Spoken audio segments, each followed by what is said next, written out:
This is one of two presentations available from the GPhC to support trainee pharmacists in navigating the Common Registration Assessment.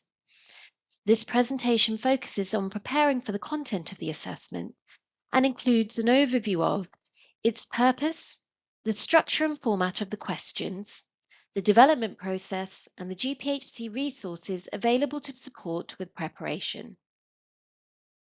The CRA is a national standard assessment which every trainee pharmacist must pass in order to practice in the UK, irrespective of where they have completed training or where they plan to practice in terms of geographical location or pharmacy sector. It is a computer-based assessment held at the same time in multiple assessment centres across the UK. There are two opportunities to sit the assessment every year, one in the summer and then in the autumn. Trainee pharmacists are allowed up to a maximum of 3 attempts to pass the assessment. On the day, Part 1 is sat in the morning and consists of pharmacy and healthcare calculations. Part 2 is sat in the afternoon and focuses on safe and effective pharmacy care of the public. Trainee pharmacists must pass both parts in the same sitting. Why do we have an assessment?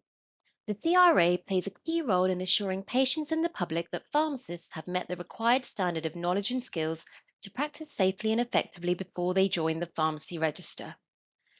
Passing this assessment is one of the criteria that trainee pharmacists must meet to become a registered pharmacist in the UK, alongside successful completion of their university degree and foundation training year. The assessment is there to firstly protect patients. It ensures all newly registered pharmacists meet the same safe standard, regardless of their educational journey. This assessment helps ensure that everyone has met a shared standard, and by doing so, it helps maintain public confidence in the pharmacy register. It makes the process fair and ensures consistency. Pass marks are set using robust evidence-based methods, and the assessment provides an independent check confirming trainees are ready for practice. This is separate to the sign-off from their educational supervisor. It also aligns pharmacy with other comparable patient-facing healthcare professions, such as medicine and nursing, which also require a national entry exam. Independent prescribing. From 2026, trainees who successfully complete their training under the updated 2021 standards will join the register as independent prescribers. For the foreseeable future, the CRA will not assess Learning Outcome 37, which relates to the action of prescribing within relevant systems and frameworks for medicine's use. This learning outcome is assessed through the foundation training year itself. This ensures fairness for those whose training has been based on the previous standard. Part 1 is sat in the morning and assesses pharmacy and healthcare calculations.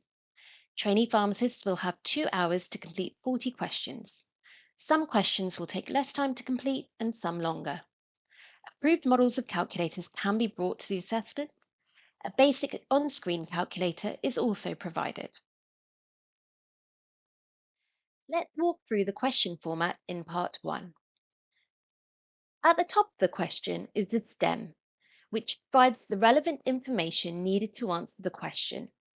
Some questions may also require you to refer to an additional resource, such as an extract from a guideline or manufacturer's SPC. You will be able to access this via a PDF or resource viewer icon, which will be next to the basic calculator icon. Underneath the stem is the question itself, which is always in bold. This will clearly tell you what is being asked and how to present the answer. In this case, it specifies that the answer should be given to the nearest whole number. Finally is the answer box, where you enter your response. In Part 1, all answers are numerical free entry. The units required will be clearly displayed next to the answer box. Part 2 is a multiple choice paper assessing the application of knowledge and skills to be able to provide safe and effective pharmacy care. Trainee pharmacists are required to answer 120 questions in 2.5 hours. Some questions, particularly those involving a resource, may take a bit longer, whilst others can be answered more quickly. The paper includes 90 single best answer questions, or SBA, and 30 extended matching questions, or EMQ. The single best answer question format. Questions in Part 2 start with a similar format to those in Part 1. At the top is the stem or body of information, and the main question will be underneath in bold. The answer section differs from Part 1. Trainee pharmacists are required to select the correct answer from a choice of 5 answer options. More than one of these answers may be plausible, but you need to consider what is the most appropriate answer in this scenario. In this question, choosing the correct answer requires understanding of the difference between the prevention and acute treatment of gout and consideration of any contraindications to treatment that the patient may have. Extended matching questions group together 2 questions around a similar theme or topic. This style of question tests a greater depth of knowledge on more common or core topics. The theme, in this case being electrolyte imbalance, is provided at the top, followed by the stem and question. The same 8 answer options are provided for each question within the same set. Similar to SBA, there may be more than one plausible answer, but there will only be one best answer. It is possible to have the same correct answer for both questions in the set. GPhC work with multiple groups to develop and assure the quality of the assessment. All assessments are developed and moderated by the Independent Board of Assessors. They are appointed by the GPhC and the Pharmaceutical Society Northern Ireland to ensure consistency and integrity. The board's primary purpose is to protect patients and the public by maintaining the assessment at the appropriate standard for safe and effective practice at initial registration. The board oversees all aspects of the assessment, including content, structure, pass marks, and outcomes. Membership includes a pharmacist chair, registrant pharmacist members, and non-registrant assessment experts. Question writers write the content of the Common Registration Assessment. They are a national network of pharmacists from across the UK. They are from all regions and all sectors of pharmacy practice. They are a balanced mix of recently registered and highly experienced pharmacists. They maintain regular contact with trainee pharmacists and newly registered practitioners. Standard setters assess the level of difficulty of the questions to set the standard. Again, they are a national network of pharmacists from across the UK and represent all regions and all sectors of pharmacy practice. They also are a balanced mix of recently registered and highly experienced pharmacists, and they have to have regular contact with trainee pharmacists and newly registered pharmacists. Quality advisors are experts in disability, and they advise to provide specialist input into the Common Registration Assessment. They review all reasonable adjustment requests to ensure appropriate support is provided for the assessment. They evaluate the assessment format, structure and content to promote fairness and minimise unintended bias. Psychometricians, they provide statistical, evidence-based evaluation of each assessment performance. All questions are fully mapped to the assessment framework, which is available on the GPhC website and will be covered in detail later. All question topics fall within the expected scope of practice for a newly qualified pharmacist. The questions are based on real practice and authentic scenarios.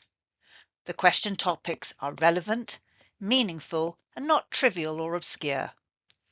Questions on common misconceptions can be tested.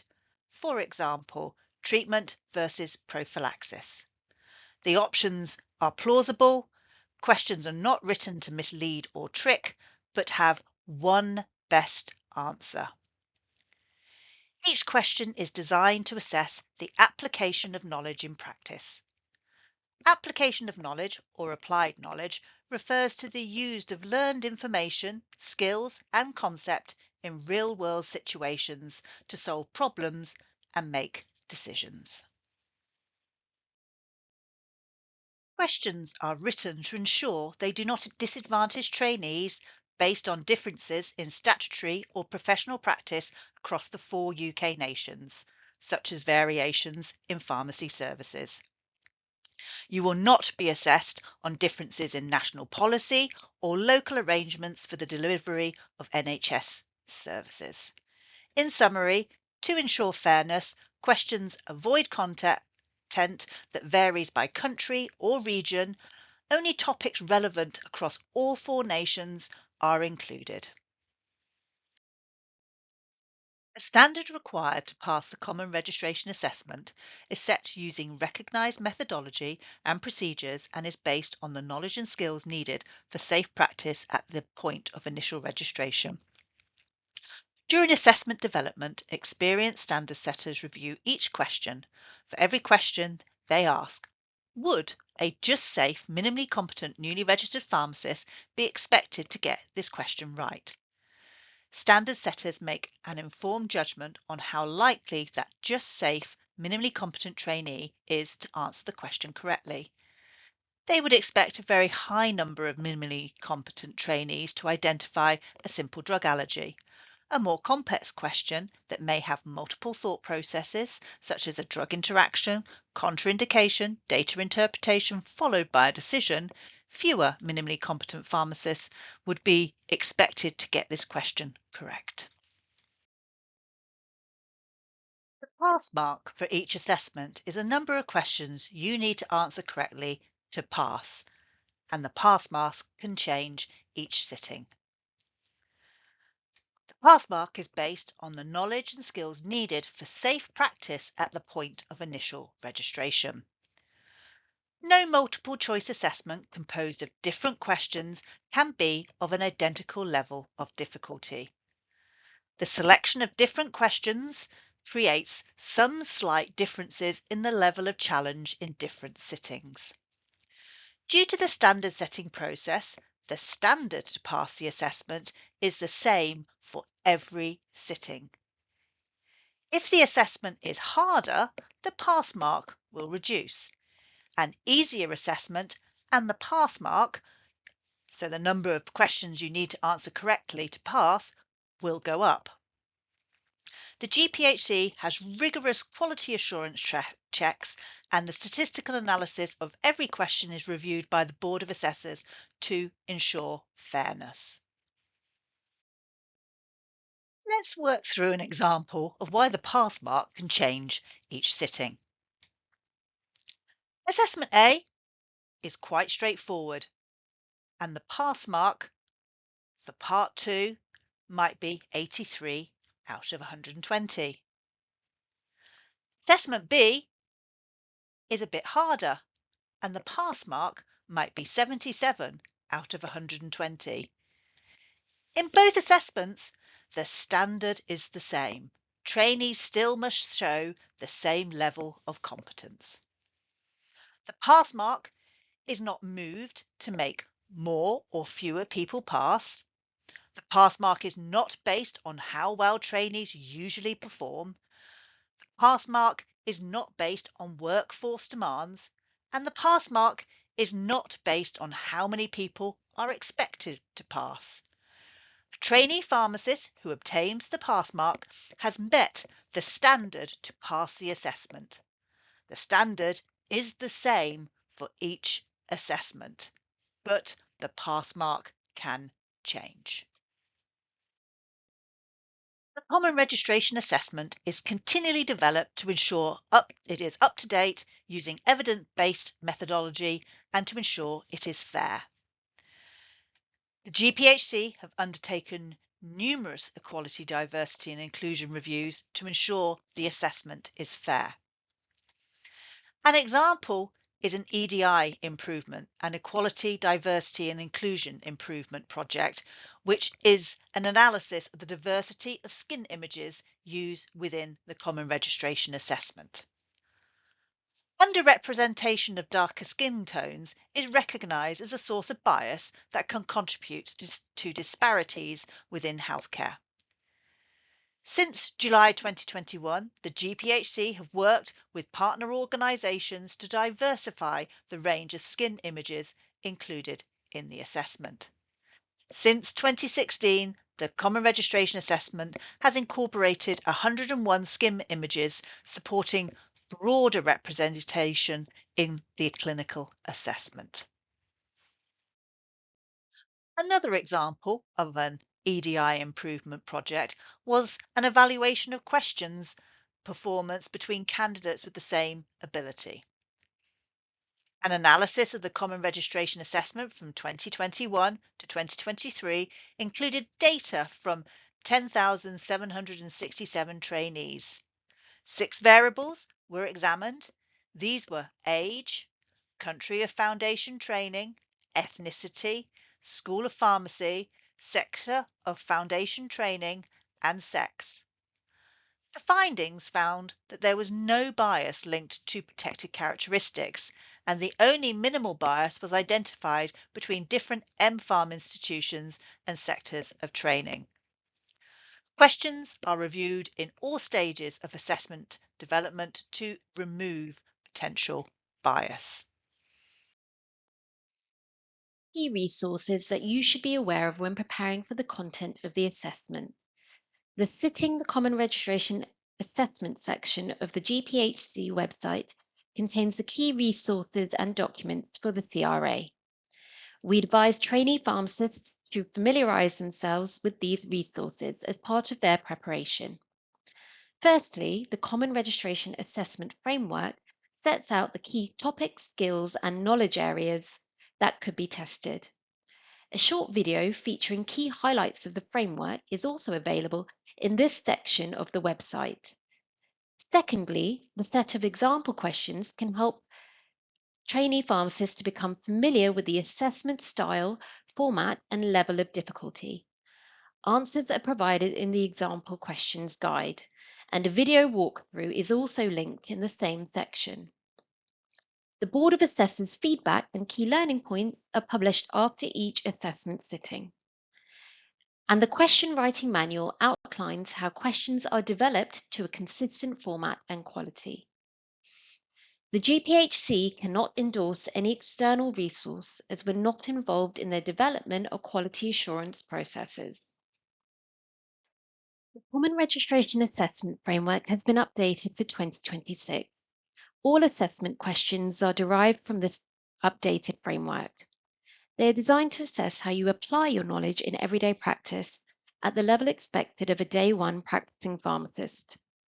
Each question is designed to assess different aspects of competence needed to deliver safe, effective, and professional care. There is a lot of work that goes into ensuring the paper is balanced in terms of which topics are covered. Questions are mapped across 3 core content areas, which are clinical therapeutic, law, governance and regulation, and pharmacy and healthcare calculations. The framework is a good starting point when preparing for the CRA. It outlines the 15 core clinical therapeutic areas which are aligned to BNF chapters. This infographic gives you an idea of how often topics may appear. This is based on disease and prescribing prevalence in the UK. You can expect to see more questions throughout the assessment related to higher prevalence topics, but there is no fixed minimum or maximum number of questions assigned to each clinical area. Questions will always be based on latest UK guidance. Questions around high-risk drug classes will appear in every assessment. These could feature in either Part 1 or Part 2. We expect trainees to be up to date with any MHRA or CHM warnings for medicines. Pharmacy and healthcare calculations. Part 1 will include at least one type of calculation listed in this table. Medical statistics has recently been introduced to the calculations list, which is reflected in the example question set on the GPhC website. Calculators are also permitted in Part 2. Some of these questions will include a basic calculator icon, which is a useful cue that a calculation is required to work out the correct answer. The calculations are multi-stepped. Some may require more steps than others. All questions will draw on underpinning skills such as understanding when to round at appropriate stages within the calculation and not just at the end, consideration of the medicine formulation. Is it a capsule, for example, which cannot be split? You may be required to apply a pharmacy or healthcare related formula. You may also be asked to interpret relevant information from a resource and are expected to be able to navigate through commonly used resources. You should be familiar with simple formulae used in everyday practice, for example, knowing how to calculate BMI. More complex formulae, such as that used for calculating creatinine clearance, will be provided, as you can see from the example questions.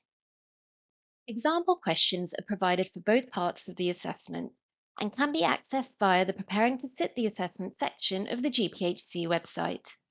These should help you to become familiar with the style and format of the questions. The example questions are delivered through the Surpass system, which is the platform used for the actual assessment. We recommend you practice using the different functionalities to make navigating the platform much easier on the day. All example questions are mapped to the framework and cover a range of difficulties to reflect the assessment. The Board of Assessors publishes feedback and key learning points after each sitting. This highlights areas where trainees performed less well. It also includes the pass mark and pass rate for each paper. We recommend using this resource alongside the others to guide your preparation. It may be helpful to discuss the feedback with your supervisors and educational leads who can offer further guidance and support on the next steps of your preparation. Where can you find more information? We have a dedicated section on the GPhC website that includes everything you need to know about the CRA. Please make sure you keep an eye on any email updates from the GPhC, which often include links to useful resources. We're also on social media, where we share bite-sized information about the CRA. Follow us on Instagram, Facebook, and LinkedIn.